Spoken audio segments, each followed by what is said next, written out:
অনেক দিন পর বাসায় আসলাম, আর বাসায় এসে দেখি আমার গাছগুলা সব উলটপালট হয়ে আছে। গাছগুলা গাছের জায়গায় নাই। বিসমিল্লাহির রহমানির রহিম। আসসালামু আলাইকুম। আমি রাবেয়া বলছি। আবারও নতুন আরেকটি ব্লগে আপনাদের সবাইকে স্বাগত জানাচ্ছি। দূরে ও কাছে যে যেখান থেকে আমার আজকের ভিডিও দেখছেন, আশা করি আল্লাহর অশেষ রহমতে সবাই খুব ভালো আছেন। আলহামদুলিল্লাহ, আমরাও ভালো আছি। আজকে বাসায় আসার পর দেখি যে আমার গাছগুলা গাছের জায়গায় নাই। কিছু গাছ আর কি নিচে পড়ে আছে, সম্ভবত বাতাসে গাছগুলা নিচে ফালিয়ে দিছে। আর গাছের মাটিগুলো একদম শক্ত হয়ে আছে, তারপরও গাছগুলা মানে সতেজ আছে। তো আমি আসছি সন্ধ্যা নাগাদ। তো আসার পরে ফ্রেশ হইলাম, বাসাটা হালকা পাতলাভাবে একটু ক্লিন করলাম।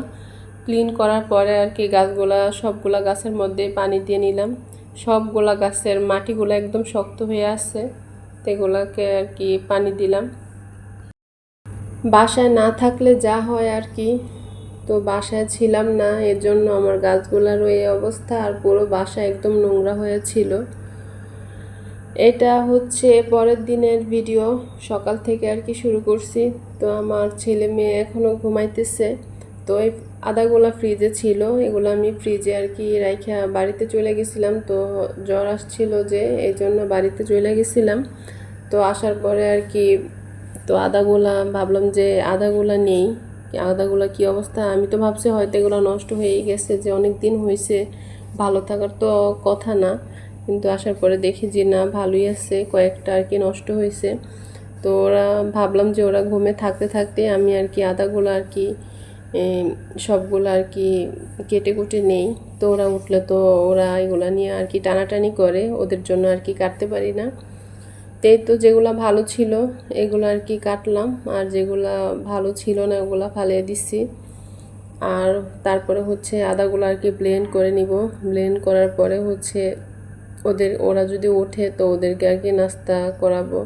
আমিও এখনো কিছু খাই নাই, যে যখনই কিছু নাস্তা করতে যাই তখনই ভাবি যে ওরা কখন উঠা যায়, উঠে আবার বিরক্ত শুরু করবে। দুই ভাই বোন প্রচণ্ড মারামারি করে। তো ভাবলাম যে আগে আর কি এগুলা করে নিই, তো ওরা উঠলে ওদের সাথে একসাথে আমিও খাবো, ওদেরকেও খাওয়াবো। এই তো তারপর ওরা ঘুম থেকে উঠলো, ওদেরকে ফ্রেশ করাইলাম। ফ্রেশ করানোর পরে ওদেরকে নাস্তা করাইলাম, আমিও নাস্তা করলাম। নাস্তা করার পরে আর কি দুপুরে, এটা হচ্ছে 12:30টার দিকে আর কি, তখন আর কি আমি রান্নার কাজে চলে আসছি দুপুরে। আর আজকে রান্না করব হচ্ছে আইল মাছ। ফার্স্টে ভাবছিলাম ভুনা করব, কিন্তু দেখি যে না, ওদের খাবারের সময় আর কি আলুটা প্রয়োজন হয়, আলু লাগে। তারপরে যে ভাবলাম যে না, আলু দিয়ে টমেটো দিয়ে আর কি রান্না করে ফেলি। তো আমি সব কিছু আর কি কাটাকুটি করে নিছি।